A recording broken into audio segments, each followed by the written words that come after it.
sebagai ibadah yang sejati. Bapa, ku persembahkan tubuhku sebagai persembahan yang hidup, kudus dan yang berkenan padamu, sebagai ibadah yang sejati. Ku sembah Kau Tuhan, ku sembah Kau Tuhan, ku serahkan hidupku kepadamu untuk kemuliaan nama-Mu. Ku sembah Kau Tuhan, ku sembah Kau Tuhan, ku serahkan hidupku kepadamu untuk kemuliaan nama-Mu.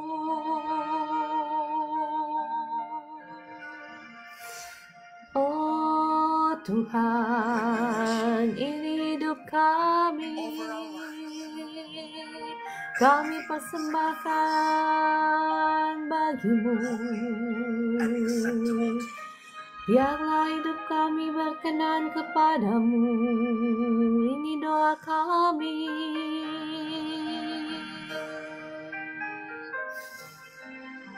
Biarlah pikiran-pikiran kami menyenangkan hati-Mu. Ya Tuhan, Roh Kudus, tolong kami, Roh Kudus.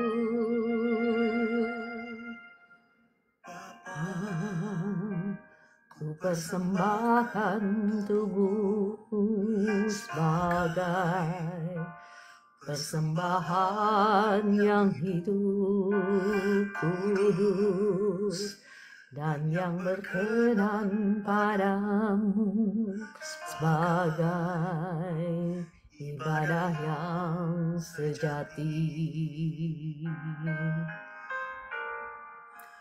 Bapa, ku persembahkan tubuhku sebagai persembahan yang hidup, kudus dan yang berkenan padamu, sebagai ibadah yang sejati. Ku sembah Kau Tuhan, ku sembah Kau Tuhan, ku serahkan hidupku kepadamu untuk kemuliaan nama-Mu. Ku sembah Kau Tuhan, ku sembah Kau Tuhan, ku serahkan hidupku kepadamu untuk kemuliaan nama-Mu. Bapa di surga, pagi hari ini kami datang kepadamu. Ampuni, sucikan, kuduskan tubuh jiwa roh kami. Kami datang membawa hati kami, puji-pujian dan penyembahan kami. Biarlah boleh berkenan kepadamu.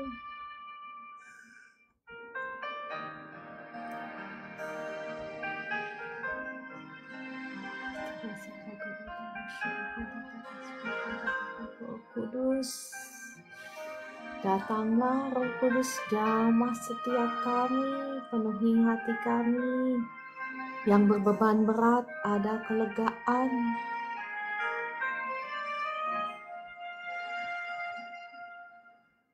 Bapa, persembahkan tubuhku sebagai persembahan yang hidup, kudus dan yang berkenan padamu, sebagai ibadah yang sejati.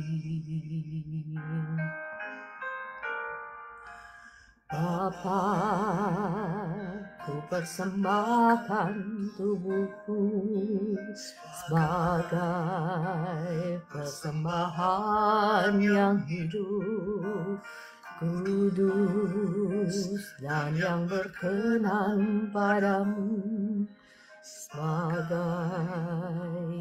ibadah yang sejati.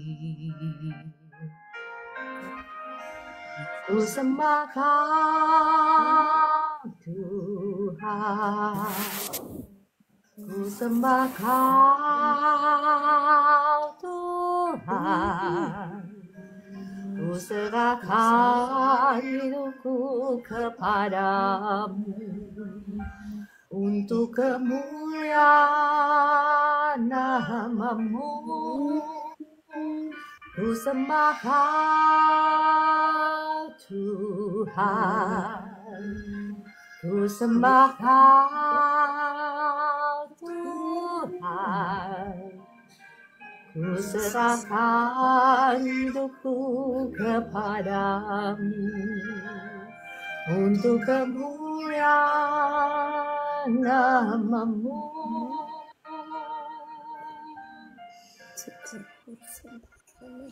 Shalom Bapak Ibu yang dikasihi Tuhan. Ya, apapun kekhawatiranmu pagi hari ini, serahkanlah kepada Tuhan. Terlebih dahulu serahkanlah hidupmu kepada Tuhan. Kalau hidupmu itu adalah milik Tuhan, kewajiban Tuhanlah yang memelihara engkau, karena engkau adalah milik kesayangannya Tuhan. Ya, tapi terlebih dahulu kita harus mau menyerahkan hidup kita untuk Tuhan, bukan lagi untuk diri kita sendiri. Roh Kudus, jamah setiap kami yang ada di sini, jamah setiap kami. Bapa, ku persembahkan tubuhku sebagai persembahan yang hidup, kudus dan yang berkenan padamu, sebagai ibadah yang sejati. Bapa, ku persembahkan tubuhku sebagai persembahan yang hidup, kudus dan yang berkenan padamu, sebagai ibadah yang sejati. Ku sembah Kau Tuhan, ku sembah Kau Tuhan, ku serahkan hidupku kepadamu untuk kemuliaan nama-Mu. Ku sembah Kau Tuhan, ku sembah Kau Tuhan, ku serahkan hidupku kepadamu untuk kemuliaan nama-Mu. Roh Kudus, jamahlah kami, Buka mata hati kami, terangi dengan kebenaran firman-Mu. Pagi hari ini kami merindukan suara-Mu. Roh Kudus, jamah kami yang berbeban berat, ada kerahkan sungai kasih-Mu mengalir, menjamah kami, memuaskan kami dengan cinta-Mu.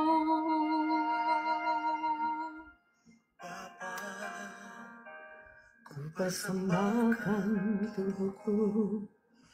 Oke, shalom Bapak Ibu semua, Kakak Maida Lemna, selamat pagi, Ibu Evi Lampus, Kakak Estina yang sangat setia. Shalom semuanya ya, Kakak Handoyo, Kakak Pimping. Shalom, shalom semuanya. Kita akan merenungkan firman Tuhan pagi hari ini mengenai dosa penghakiman ya. Dosa menghakimi ya, kenapa penting? Sebelumnya mari kita berdoa terlebih dahulu. Bapa di surga, Tuhan Yesus Roh Kudus, terima kasih untuk pagi hari ini. Terima kasih untuk berkat-Mu yang baru yang Kau sudah sediakan bagi setiap kami. Terima kasih untuk kasih sayang-Mu yang tidak ada batasnya bagi setiap kami. Terima kasih untuk setiap kebaikan dan kemurahan-Mu yang mengejar-ngejar kami dalam setiap kehidupan kami. Terima kasih untuk rancangan-Mu yang penuh dengan damai sejahtera yang memberikan kepada setiap kami hari depan yang penuh dengan harapan.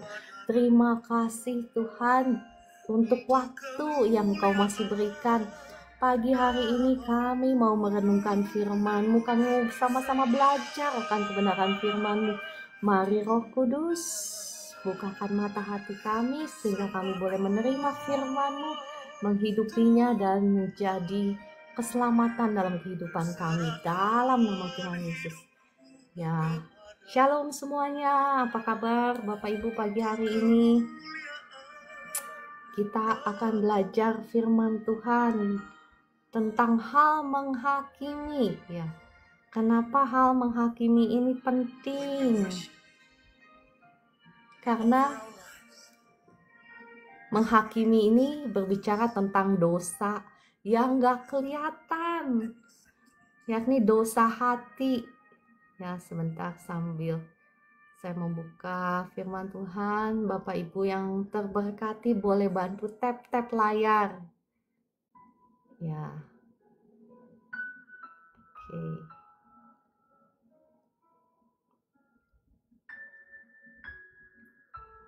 Ya, kenapa penting ya? Karena menghakimi itu sesungguhnya dosa yang kita lakukan dalam hati, dalam pikiran ya. Dan firman Tuhan katakan ya, jikalau kita ingin melihat terobosan, ingin melihat kemenangan ya, kita harus menyucikan diri kita dari segala hal-hal yang kotor ya, yang tidak berkenan kepada Tuhan. Karena bukan tangan Tuhan yang kurang panjang atau telinganya yang kurang mentajam untuk mendengar, tetapi dosa-dosa kita lah yang menghalangi, dosa-dosa kita yang membuat Tuhan menyembunyikan diri dan tidak mendengar doa-doa kita. Jadi jikalau kita ya Bapak Ibu di sini dan saya, kita sama-sama mau mendapatkan terobosan, promosi dari Tuhan, mendapatkan keselamatan dari apapun yang saat ini Bapak Ibu sedang hadapi, kita harus mau membersihkan diri kita dari segala dosa-dosa kita. Ya, itu adalah bagian kita. Ada saatnya di mana kita bisa dengan doa-doa deklarasi iman kita mendapatkan terobosan. Ada saatnya di mana kita bisa hanya menggunakan hikmat untuk mendapatkan terobosan ya. Tetapi ada saatnya Tuhan menginginkan kita untuk datang kepadanya untuk bertobat dari dosa-dosa kita. Kenapa? Karena semakin kita dibentuk, semakin kita dikasihi oleh Tuhan, semakin Tuhan menginginkan kita untuk hidup di dalam kesucian, di dalam kekudusan. Karena Tuhan itu kudus, ya. Dia tidak bisa bersatu dengan segala sesuatu yang kotor. Jikalau kita ingin hidup di dalam kesatuan yang sempurna dengan Tuhan, mau nggak mau kita yang harus belajar membersihkan diri dari segala hal-hal yang tidak berkenan kepada Tuhan. Ya, Allah itu memperhatikan apa yang ada di dalam hati. Manusia seringkali memperhatikan apa yang ada di luar, ya. Bagaimana make up saya, bagaimana rambut saya awut-awutan atau enggak gitu ya. Apalagi kalau ibu-ibu ya, seringkali kalau teman-teman saya itu memperhatikan sesama, misalnya pakaiannya seperti apa gitu ya. Tetapi Tuhan itu memperhatikan apa yang ada di dalam. Jadi kita mau sama-sama belajar, kita juga mau lebih memperhatikan apa yang ada di dalam, karena itulah ya yang akan memancar keluar. Kitab Amsal berkata apa? Jagalah hatimu dengan segala kewaspadaan, karena dari situlah terpancar kehidupan. Kehidupan itu kesehatan, ya, sukacita, damai sejahtera, bahkan segala sesuatu yang baik. Jikalau engkau ingin melihat hal-hal yang baik terjadi dalam hidupmu, maka kita wajib memperhatikan apa yang ada di dalam hati kita.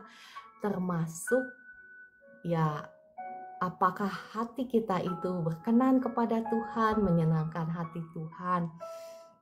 Ya, firman Tuhan katakan betapa liciknya hati, ya, hatinya sudah membatu, siapakah yang mengetahuinya?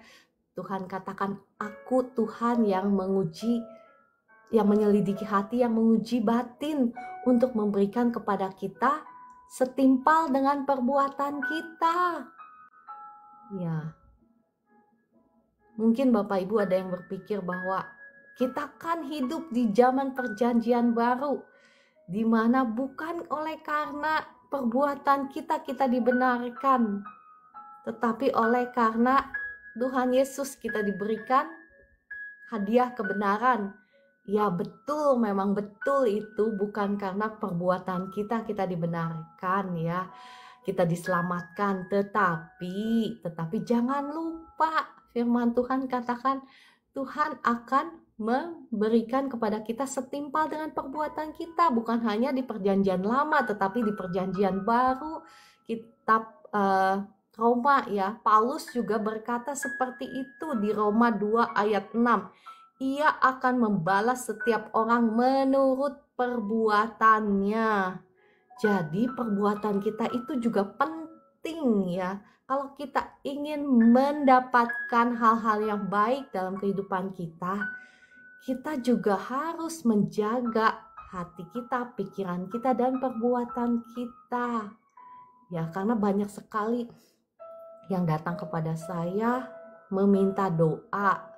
Ya, memang doa itu dengan kuasa Tuhan ketika kita mengucapkan hal yang kita ingin lihat dengan iman, dengan urapan kuasa Tuhan akan bisa terjadi terobosan, kemenangan, kesembuhan.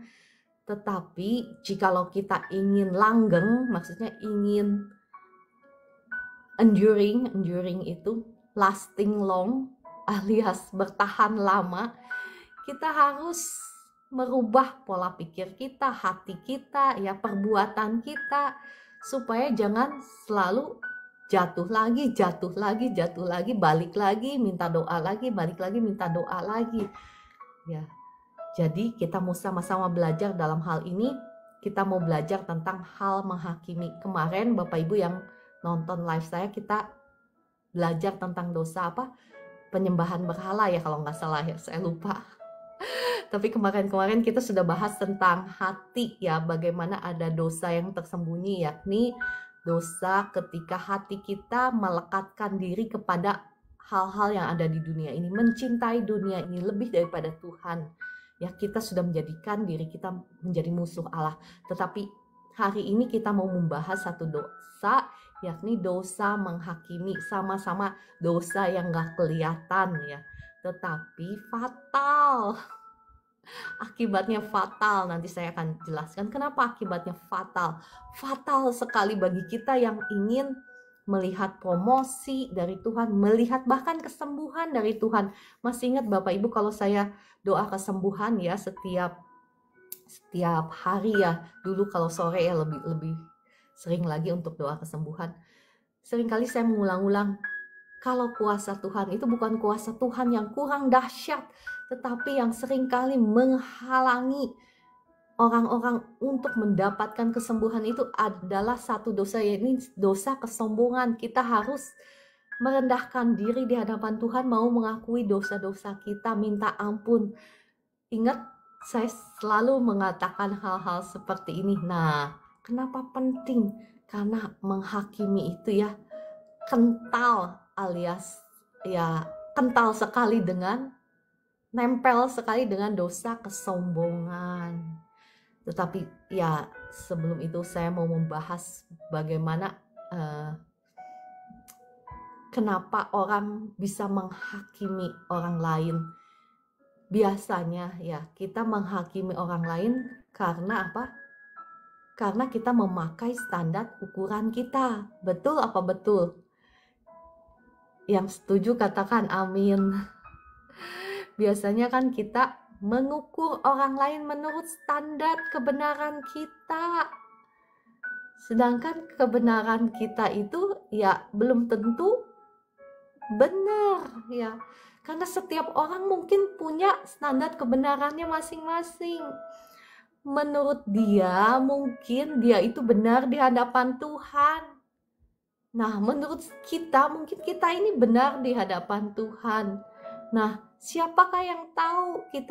Kita ini tidak punya hak untuk menghakimi orang lain karena kita itu bukan bosnya. Kita itu bukan tuannya ya. Kita punya satu Tuhan, yakni Tuhan kita ya. Kita tahu bahwa Tuhan kita yaitu Dia adalah Bapa kita yang sangat mengasihi kita. Tetapi kita juga perlu tahu bahwa Tuhan itu adalah Tuan kita, bos kita. Kita juga anak buahnya gitu. Jadi kita sesama anak buah, kita tidak punya hak untuk menghakimi ya anak buah, sesama anak buah, sesama karyawan kita yang akan dihakimi oleh Tuhan pada akhir zaman nanti ya. Memang Tuhan Yesus tidak datang untuk menghakimi ya. Tuhan Yesus sendiri berkata bahwa Dia tidak datang untuk menghakimi, tetapi untuk mencari orang yang berdosa untuk diselamatkan. Ya. Tuhan Yesus katakan, firman-Ku ini sendiri yang akan menjadi hakim pada akhir zaman nanti. Jadi Tuhan Yesus sendiri tidak berkata bahwa saya datang untuk menghakimi, tetapi saya datang untuk menyelamatkan. Tetapi firman-Nya sendiri, ya firman-Nya sendiri yang akan menjadi hakim, yang akan menghakimi kita loh. Kita ya Bapak Ibu dan saya juga dihakimi. Jangan berpikir bahwa wah kita sudah diselamatkan. Ya memang kita sudah diselamatkan, tetapi ya tetap ada penghakiman ya bagi orang dunia maupun bagi anak-anaknya di akhir zaman nanti. Jadi ketika kita menghakimi, kita sudah berdosa. Kenapa? Karena kita sudah memakai standar ukuran kita sendiri. Kita mau lihat di Lukas 6 ayat 38b ya. Kita lihat ya sama-sama. Ini sebetulnya tentang hal yang memberi, ya nggak perlu Bapak Ibu nggak buka nggak apa-apa ya. Ini sebetulnya tentang hal yang memberi. Tetapi yang saya mau highlight di sini adalah ketika kita mengukur orang lain, ukuran itu juga yang akan dipakai kepada kita. Ya ketika kita mengukur menghakimi orang lain, kita menjudge orang lain. Nah, ukuran itu yang akan dipakai kepada kita. Sedangkan firman Tuhan katakan ya, barang siapa bermurah hati itu termasuk ketika kita mengampuni pelanggaran-pelanggaran orang lain. Ya. Barang siapa bermurah hati, dia akan menerima kemurahan. Ya. Kalau kita mengerti bahwa kita juga banyak sekali dosanya, maka orang yang bermurah hati, ya, yang tidak menghakimi orang lain, itu Tuhan juga akan bermurah hati kepada kita. Ya, kita mau belajar firman Tuhan ya. Kita mau lihat dari kitab Yohanes 8 tentang wanita yang kedapatan berzina. Yohanes 8 ayat 7. Sorry, kita mulai baca dari awal sebentar ya. Saya buka ayat firman Tuhan, Yohanes 8.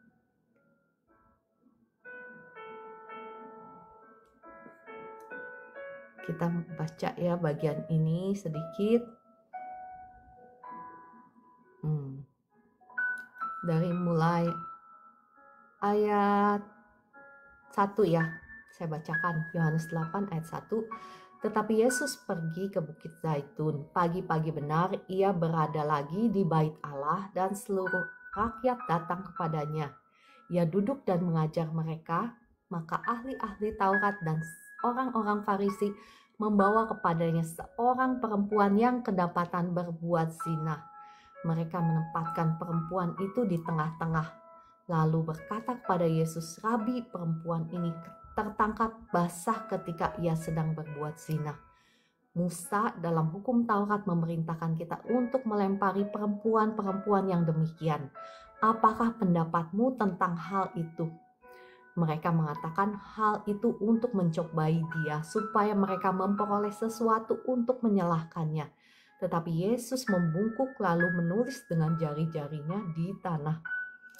Dan ketika mereka terus-menerus ketika Yesus membungkuk lalu menulis dengan jari-jarinya di tanah, ini adalah simbolik tentang ya sebetulnya hukum Taurat ya. Ketika kita menghakimi orang lain ya, kita sedang menghakimi ya hukum Taurat, menulis dengan jari-jarinya di tanah. Nah, ayat ke-7 dikatakan, dan ketika mereka terus-menerus bertanya kepadanya, ia pun bangkit berdiri lalu berkata kepada mereka, "Barang siapa di antara kamu tidak berdosa, hendaklah ia yang pertama melemparkan batu kepada perempuan itu." Ya. Jadi Bapak Ibu dan saya juga berkata kepada diri saya sendiri, karena kita sama-sama belajar. Saya juga nggak kebal dari dosa ini. Ya, apalagi kita sesama saudara seiman. Seringkali kalau kita ya di gereja kah, ya ketika kita berkumpul ya, kita bertemu dengan orang-orang, namanya juga gereja. Gereja itu kumpulan orang-orang sakit ya, yang sedang menuju ya, yang sedang dibentuk oleh Tuhan untuk disempurnakan.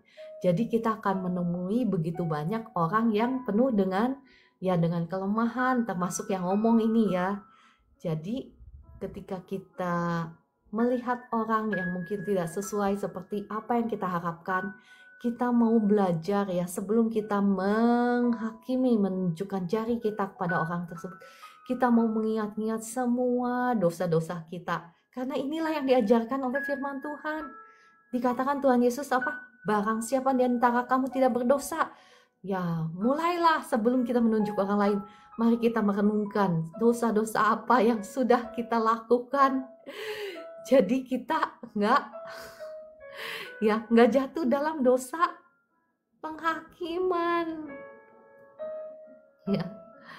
Nah, kenapa dosa penghakiman ini sangat penting ya? Jikalau kita ingin mendapatkan terobosan, promosi dari Tuhan, maksudnya kita ingin Tuhan mendengarkan doa-doa kita. Karena sebetulnya ketika kita sudah menghakimi orang lain, kita ini ya, di mata Tuhan ini kita tidak dibenarkan. Kita dianggap menjadi orang yang tanda kutip sudah berdosa. Sedangkan orang yang berdosa itu sendiri ya, ketika dia datang kepada Tuhan, dia merendahkan diri, malah orang itu yang dibenarkan oleh Tuhan. Orang itu yang dikenan oleh Tuhan. Kita menjadi orang yang tidak dikenan oleh Tuhan. Sedangkan ya kalau Bapak Ibu nih, kan saya kan suka ngajak Bapak Ibu berpuasa. Misal, salah satu tujuan kita berpuasa ya selain untuk mematikan daging ya, untuk belajar hidup dipimpin oleh Roh, ya untuk yang paling utama untuk apa? Untuk mencari perkenanan Tuhan, bukan begitu, kita untuk mencari perkenanan Tuhan sehingga doa-doa kita didengarkan oleh Tuhan, dijawab oleh Tuhan. Tetapi ketika kita menghakimi orang lain, kita menjadi orang yang tidak dikenan oleh Tuhan. Ya, kadang Tuhan itu kelihatannya membela bahkan orang yang bersalah, seperti tadi ya wanita yang kedapatan berzina itu, seolah-olah malah Tuhan yang membela dia, dan orang-orang Farisi itu dipermalukan. Padahal mereka yang benar kan? Betul, mereka yang benar kan? Tetapi mereka seolah-olah dipermalukan, sedangkan yang kedapatan berzina yang berdosa itu dilindungi oleh Tuhan. Seolah-olah seperti itu kan? Karena ini sebetulnya ya, saya pernah nanya sama Tuhan. Tuhan, satu saat ya saya itu marah sama satu orang ya, orang yang saya anggap gitu dengan sombongnya saya ini ya, mohon ampun sama Tuhan. Dengan sombongnya saya merasa saya benar dan orang itu salah. Dan saya merasa disakiti dan saya tanya sama Roh Kudus, Roh Kudus, kenapa Engkau malah membela, seolah membela orang itu? Dan Roh Kudus katakan kepada saya, karena Tuhan itu sangat murah hati. Dia sangat berbelas kasihan dan murah hati. Sesungguhnya ketika saya marah, saya ngomong sama Roh Kudus, kenapa Engkau malah membela dia? Udah jelas-jelas dia salah, pokoknya dia salah. Ya, Roh Kudus katakan, ya karena Tuhan itu, Tuhan yang belas kasihannya itu ya besar sekali, murah hati. Dia itu gak kayak kita, gak kayak saya gitu ya. Ya itu adalah kebenaran firman Tuhan ya. Kita mau baca satu bagian firman Tuhan dari Lukas 18. Ya, Lukas 18. Kita mau melihat bagaimana Tuhan ya membenarkan malah orang yang ya rendah hati sebetulnya ya. Sebentar, saya buka ya, Lukas 18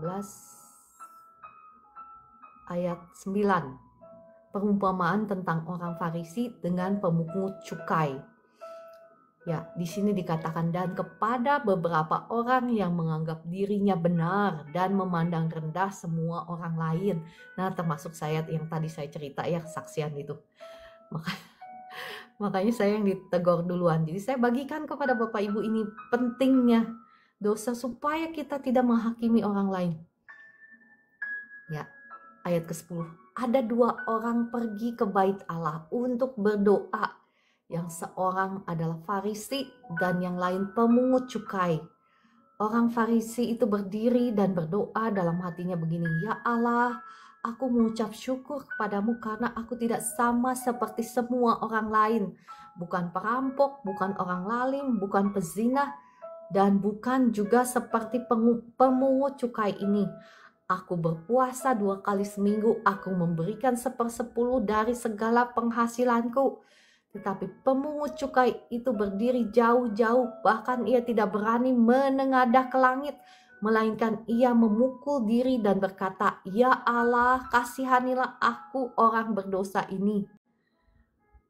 Aku berkata kepadamu, orang ini pulang ke rumahnya sebagai orang yang dibenarkan Allah, dan orang lain itu tidak. Ya, kan di sini dikatakan orang lain itu tidak. Jadi kita nih yang berdosa karena kita menghakimi orang lain, kita ini tidak dibenarkan di hadapan Tuhan. Ya, kalau kita sudah tidak dibenarkan di hadapan Tuhan, bagaimana doa-doa kita bisa dijawab oleh Tuhan? Di sini dikatakan apa? Sebab barang siapa meninggikan diri, ia akan direndahkan. Dan barang siapa merendahkan diri, ia akan ditinggikan. Ya, saya ngalamin ya, saya yang direndahkan oleh Tuhan dan orang yang saya bilang sama Roh Kudus, Roh Kudus, kenapa engkau membela dia?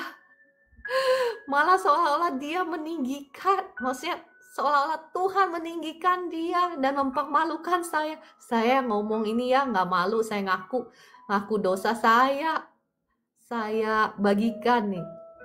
Ya, karena ketika kita merasa bahwa karena ketika kita ya menghakimi ya orang lain itu salah, ya saya yang benar.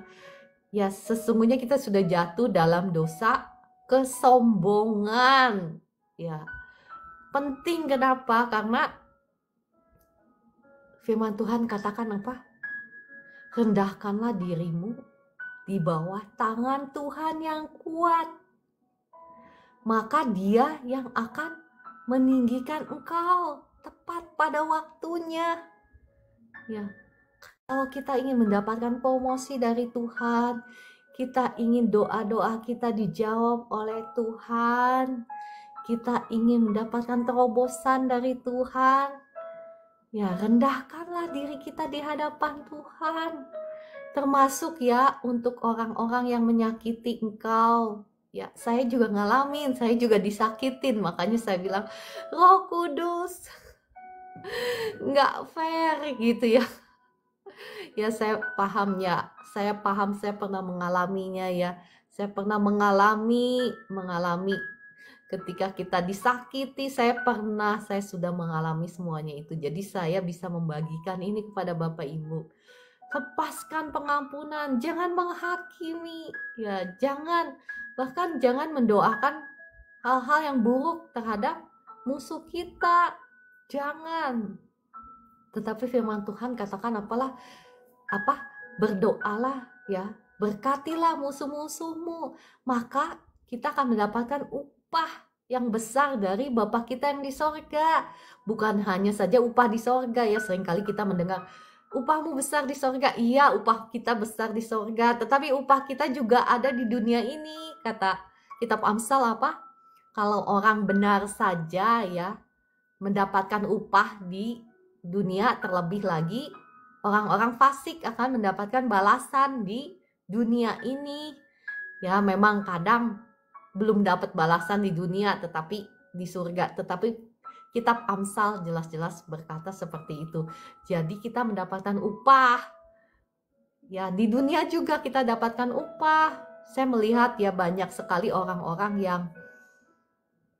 yang ya lemah lembut ya. Mereka ketika dicaci, dimaki, ketika mereka disakiti, mereka tidak membalas, mereka melepaskan pengampunan. Dan apa yang terjadi?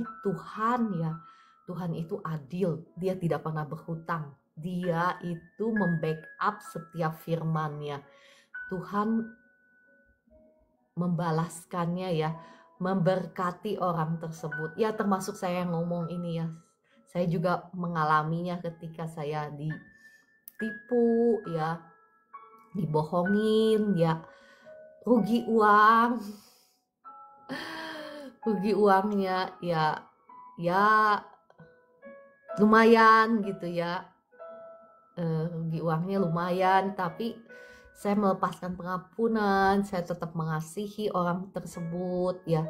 Tuhan gantikan ya berlipat-lipat dari yang hilang.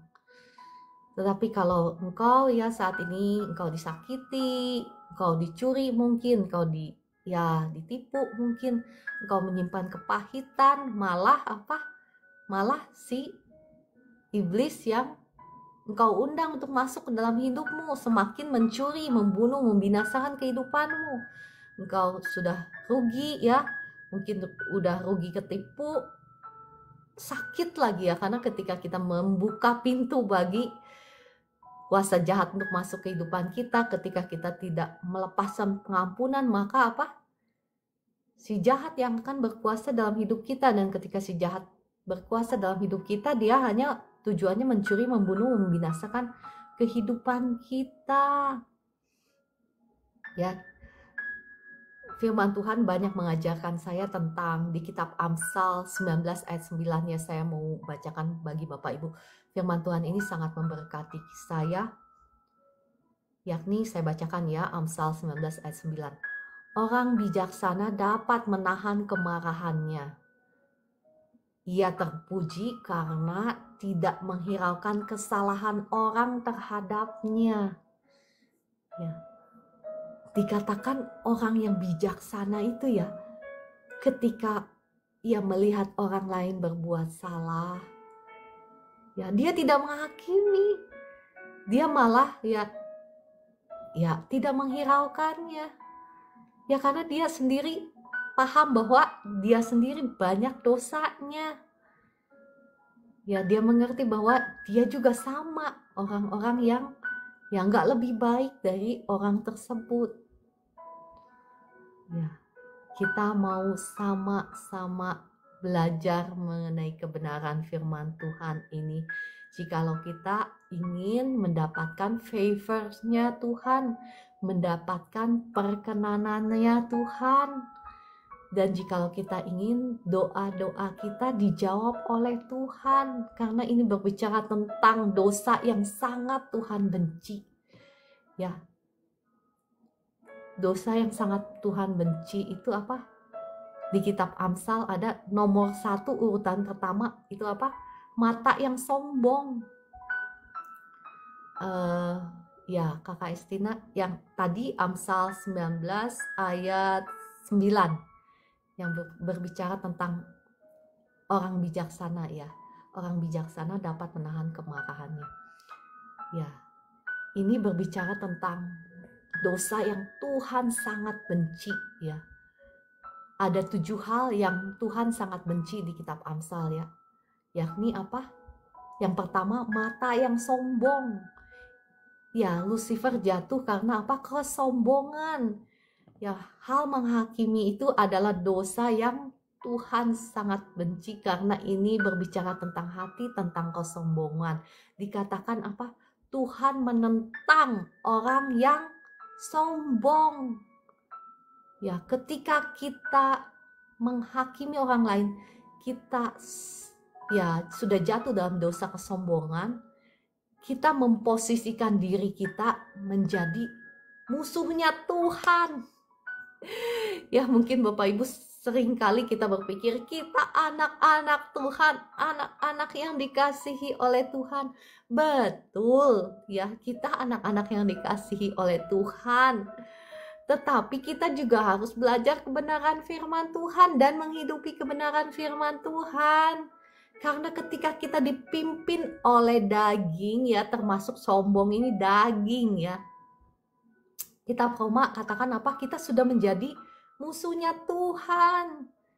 Ya memang ketika kita datang kepada Tuhan, kita mohon ampun, akan selalu ada pengampunan ya. Kalau kita sungguh-sungguh bertaubat dari dosa-dosa kita, Tuhan itu baik ya, Tuhan itu Maha Pengampun, Tuhan itu murah hati kan. Tadi saya sudah cerita ya, ketika saya tanya sama Roh Kudus, Roh Kudus kenapa engkau bela dia, jelas-jelas dia salah, saya yang benar gitu ya. Tetapi Tuhan malah membela dia, saya yang seolah-olah dipermalukan dan dia ditinggikan. Kenapa? Roh Kudus ya memberikan pengertian kepada saya, karena Tuhan itu murah hati, Tuhan itu belas kasihannya besar sekali ya. Ketika kita malah menghakimi, kita sudah jatuh dalam dosa kesombongan. Dan firman Tuhan katakan apa? Dia menentang orang yang sombong tetapi memberikan anugerah perkenanan kepada orang yang rendah hati. Makanya orang yang apapun keadaanmu, apapun dosa-dosamu, jikalau engkau mau datang kepada Tuhan, merendahkan diri di hadapan Tuhan ya, sungguh-sungguh bertobat, maka Tuhan itu akan memberikan kau perkenanan. Sama seperti tadi perumpamaan orang Farisi dan orang yang berdosa itu. Malah orang berdosa itu yang dikasih perkenanan Tuhan. Tetapi kita yang sombong ya, kita yang ngotot, misal ya, mungkin bukan Bapak Ibu, tetapi saya mungkin yang ngotot nih, Tuhan salah. Kita yang malah memposisikan diri kita menjadi musuhnya Allah.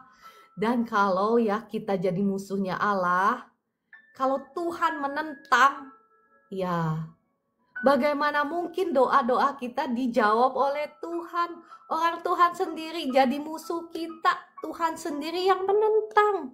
Tuhan sendiri yang menutup jalan kita. Karena dia menentang kita ya. Kita yang sudah menempatkan diri kita menjadi musuh Allah. Jangan ya Bapak Ibu, jangan ya. Jangan memposisikan dirimu sendiri menjadi musuh Allah. Ngeri ya. Mengerikan menjadi musuh Allah itu. Ayub 27 katakan apa? Di Ayub 27, orang yang menjadi musuh Allah itu seperti apa? Mereka akan dikejar oleh kedahsyatan seperti badai. Diterbangkan ya pada waktu malam hari oleh badai ya. Jadi apa, hidupnya itu nggak tenang, hidupnya itu dikejar-kejar masalah, maksudnya seperti itu. Ya jangan mau jadi musuhnya Tuhan ya.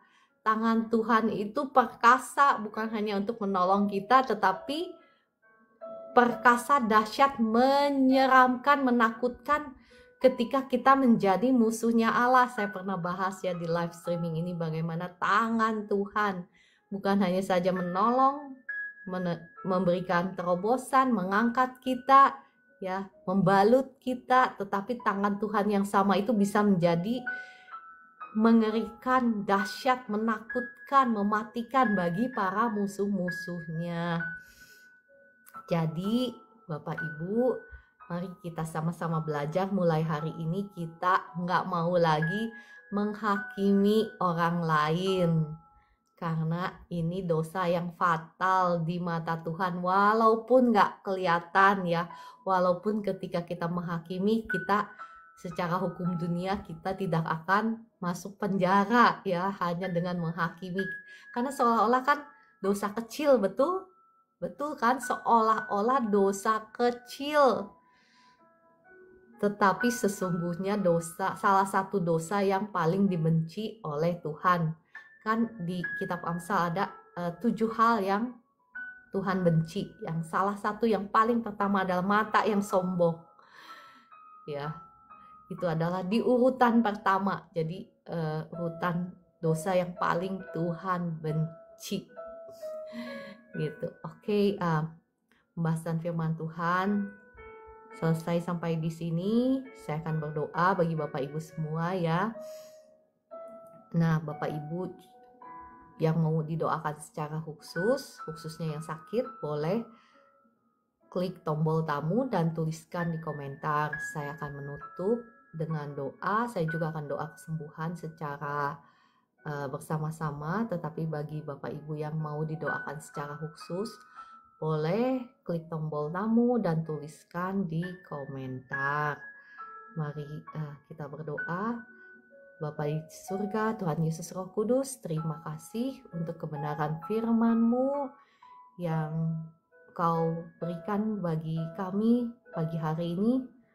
Mari Roh Kudus, jamah setiap hati kami, selidiki hati kami jikalau masih ada kesombongan, masih ada hal-hal yang tidak berkenan kepadamu, jikalau kami masih jatuh dalam dosa, menghakimi orang lain, merasa diri kami lebih benar daripada orang lain.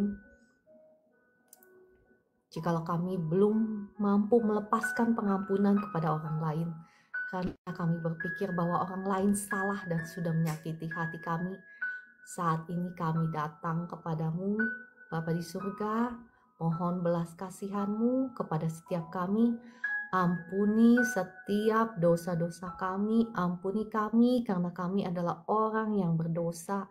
Ampuni kami Tuhan, belas kasihan-Mu turun atas setiap kami saat ini. Darah Yesus ampuni, sucikan, kuduskan tubuh, jiwa, roh kami.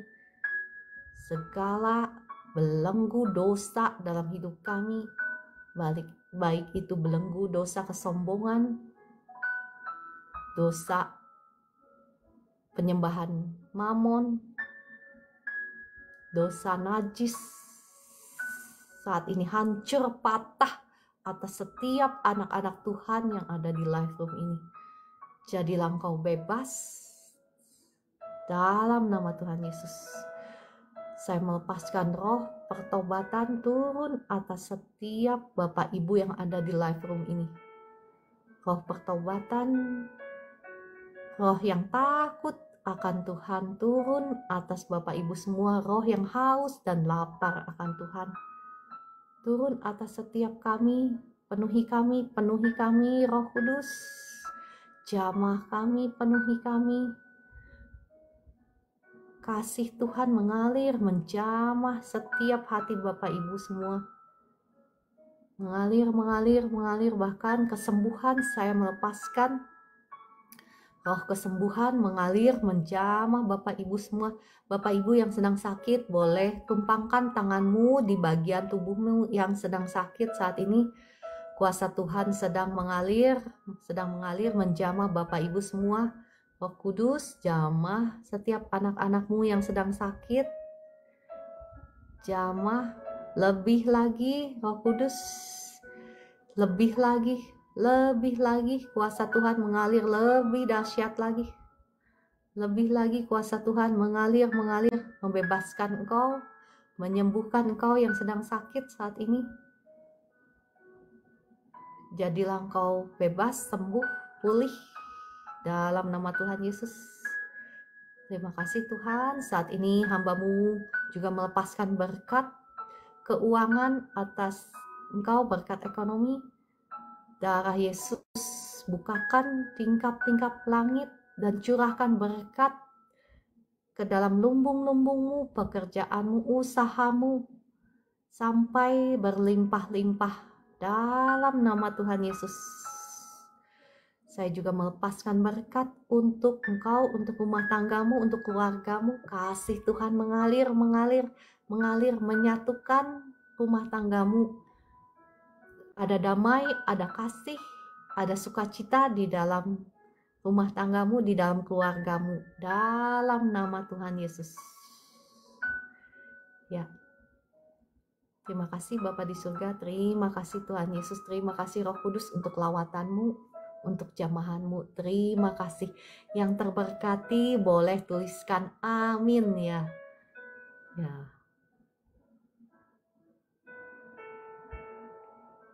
Ya, terima kasih Bu Evi yang sudah setia. Ya, Kakak Estina, Kakak Hayang ya. Kesembuhan mengalir atas Kahayang dengan sempurna. Ya, ini Kahayang yang sama yang saya doakan, yang tempo hari sakit ginjal atau bukan ya, saya nggak tahu. Tetapi untuk Kahayang yang saya maksudkan, kiranya kuasa Tuhan mengalir lebih dahsyat lagi atas Kahayang. Mengalir lebih dahsyat lagi atas Kahayang dari ujung kepala sampai ujung kaki. Ada kebebasan, ada kesembuhan, ada pemulihan dengan sempurna dalam nama Tuhan Yesus. Mengalir terus dalam nama Tuhan Yesus. Ya, terima kasih Kakak Feni, Kakak Nauming Tini, Kakak Deni, ya Kakak Pimping. Terima kasih Kakak Maidalena, Kakak Rinta. Ya, terima kasih semuanya Kakak Handoyo. Ibu Lilis Suryani, ya Roh Kudus, jamah Ibu Lilis Suryani, jamah, kuasa Tuhan mengalir, sukacita Tuhan, damai sejahtera Tuhan mengalir atas Ibu Lilis Suryani, membebaskan, memulihkan dengan sempurna tekanan darah normal, ya badanmu saat ini ringan dalam nama Tuhan Yesus. Segala sakit penyakit keluar dalam nama Tuhan Yesus. Tekanan darahmu normal dalam nama Tuhan Yesus.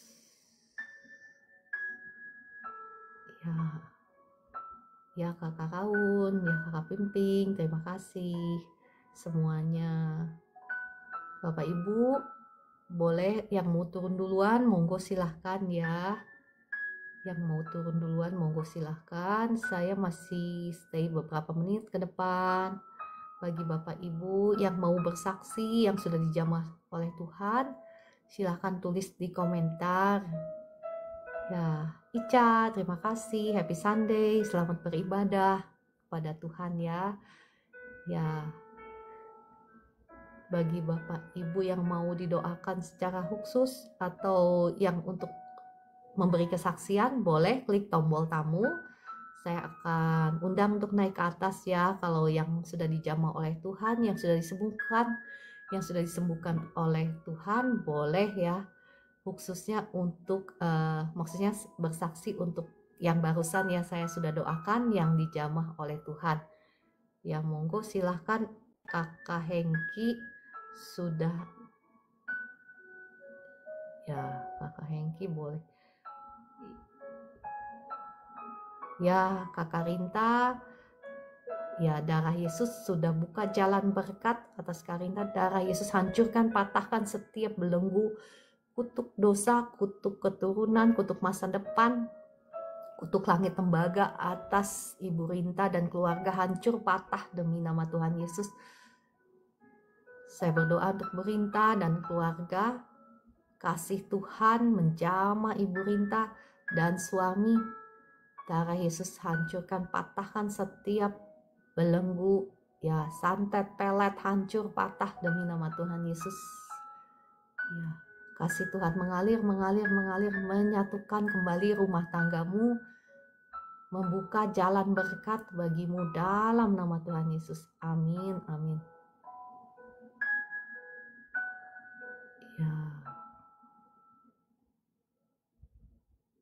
Ya, diberkati ya Kakak Deni dan keluarga dalam nama Tuhan Yesus.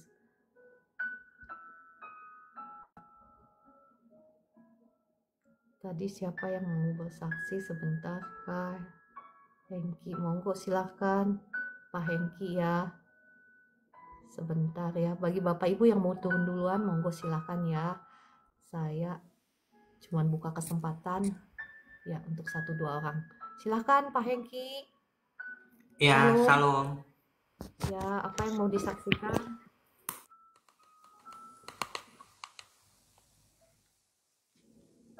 Ada suara. Ya, kedengeran.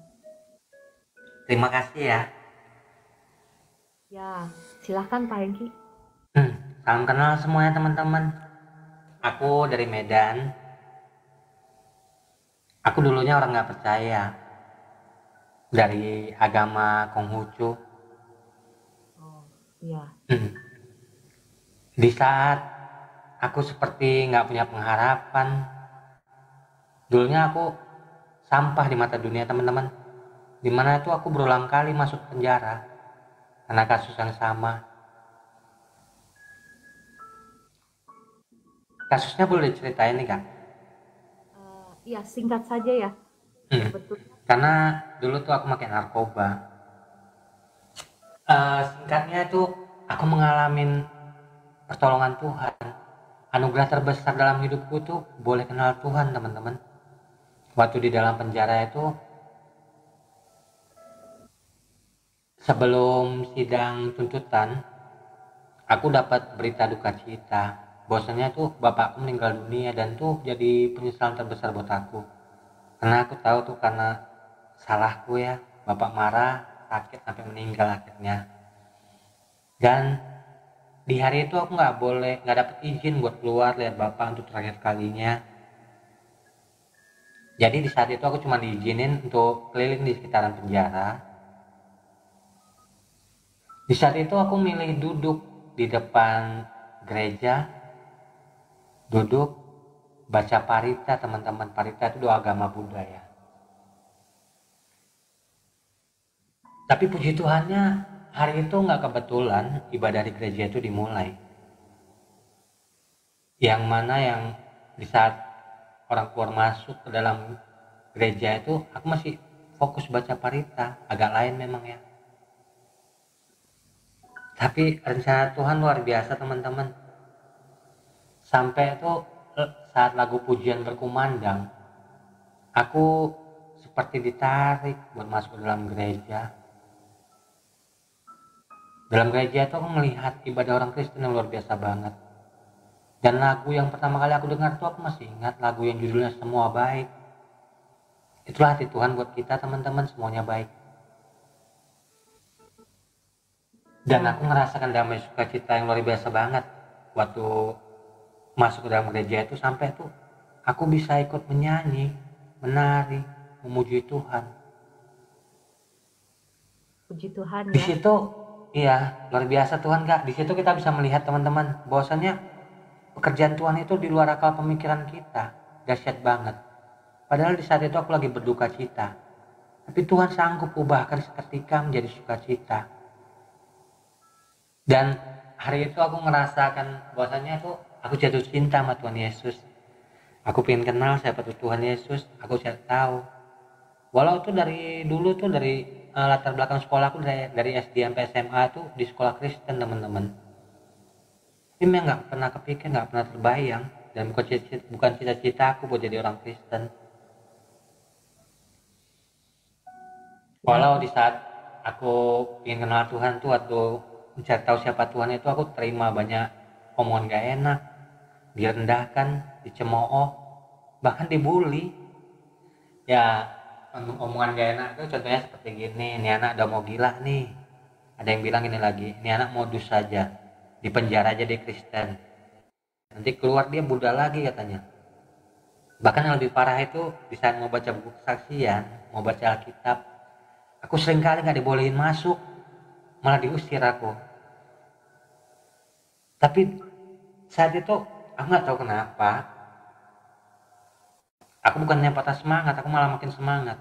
Soalnya sebelum kenal Tuhan pun aku ngerti bosnya tuh untuk melakukan hal yang baik, hal yang benar tuh nggak gampang, pasti banyak cobaannya teman-teman. Beda kalau kita melakukan hal yang buruk, hal yang bertentangan dengan firman Tuhan, mulus banget, malah didukung sama si jahat biar lancar. Momen yang paling luar biasa itu waktu Natal tahun 2018, aku masih ingat. Natal yang pertama kali aku jalanin itu, aku dapat tugas baca liturgi dari Yohanes 3 ayat 16. Tapi aku dapatnya dalam versi bahasa Cina, bahasa yang nggak pernah aku pelajarin, bahasa yang aku nggak ngerti pelafalannya gimana. Aku coba bacain ya ayatnya ya. Yohanes 3 ayat 16 dalam versi bahasa Cinanya, Santi ai sejen, senjat tang, tetuk sen sesakaki, taman ciato, ikie, tepung miswang, huang teijosan. Yang artinya kalau dalam bahasa Indonesia itu, karena begitu besar kasih Allah terhadap dunia ini, sehingga dia menganugerahkan anaknya yang tunggal, supaya setiap orang yang percaya kepadanya tidak binasa, melainkan beroleh hidup yang kekal. Wow, keren banget ayat ini. Kemarin aku bacanya dalam hati seperti gini teman-teman. Karena begitu besar kasih Allah terhadap Hengki, sehingga dia boleh menganugerahkan anaknya yang tunggal, Tuhan kita, yaitu Yesus Kristus, supaya Hengki boleh percaya dan tidak binasa. Ya. Iya keren banget Tuhan Yesus ya. Ayat ini bukan cuma terhafal saat itu aja teman-teman, melainkan terukir tepat di hati dan di pikiranku. Sampai itu aku selalu bilang, pujilah Tuhan hai jiwaku, dan jangan lupakan kebaikannya. Seperti yang di awal tadi aku bilang, anugerah terbesar dalam hidupku itu boleh mengenal Tuhan, boleh mengalami Tuhan dalam hidupku. Tuhan udah mengangkat aku dari lembah kelam, dari tempat gelap ke tempat terang. Oke, terima kasih banyak kesaksiannya Pak Hmm, Hengki, sangat memberkati kami semua. ya. Eh, saya Ah, percaya ayat firman Tuhan itu juga berkata-kata bagi Bapak Ibu semua ya, karena begitu hmm. besar kasih Allah akan kita semua. Maka Kak, dia sudah aku boleh nyanyikan lagu pujian yang aku tulis sendiri, Kak? eh, singkat saja ya Pak Hengki. Sebetulnya tadi Oke. saya membuka kesaksian Hmm. untuk Bapak Ibu yang dijamah oleh kuasa Tuhan yang disembuhkan. Tapi ya nggak apa-apa Pak Hengki, kalau mau singkat saja monggo silakan. Oke. Yap. Teman-teman percayalah janji Tuhan ya dan amin dalam kehidupan kita. Lagu ini judulnya Kemenangan dalam Pengharapan. Aku berharap kita semua sepakat bahwasanya berharap kepada Tuhan itu akan membawa kita kepada kemenangan. Haleluya. Jika bukan hari ini, mungkin esok hari semua akan terjawab. Kabar baik yang kita nanti. Puji Tuhan. Ku kan selalu percaya Kau mendengarkanku. Jawaban ya darimu untuk doaku.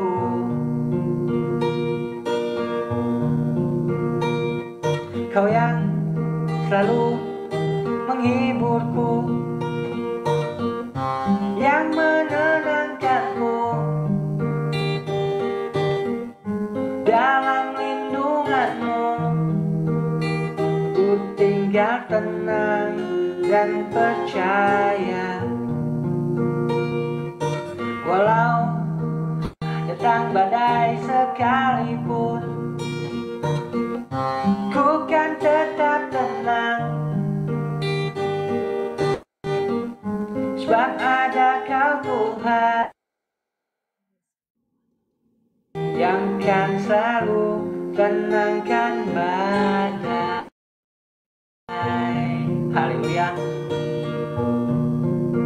Suatu hari nanti, yes, amin, kemenangan pasti terjadi. Ku serahkan pengharapanku hanya dalam tangan-Mu. Ku akan selalu percaya Kau Tuhan yang tak ingkar janji. Itulah pengharapanku, sumber sukacitaku.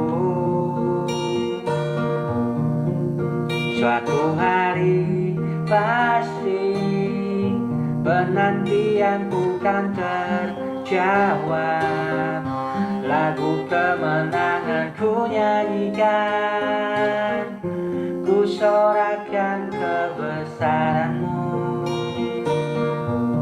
Semua pasti terjadi,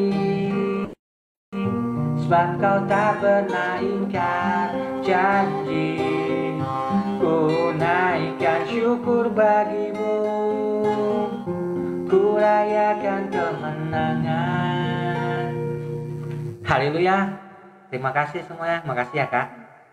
Ya, wah, suaranya bagus sekali Pak Hengki. Wah, sekali-kali nanti next time kita bisa undang lagi ya untuk untuk menaikkan pujian.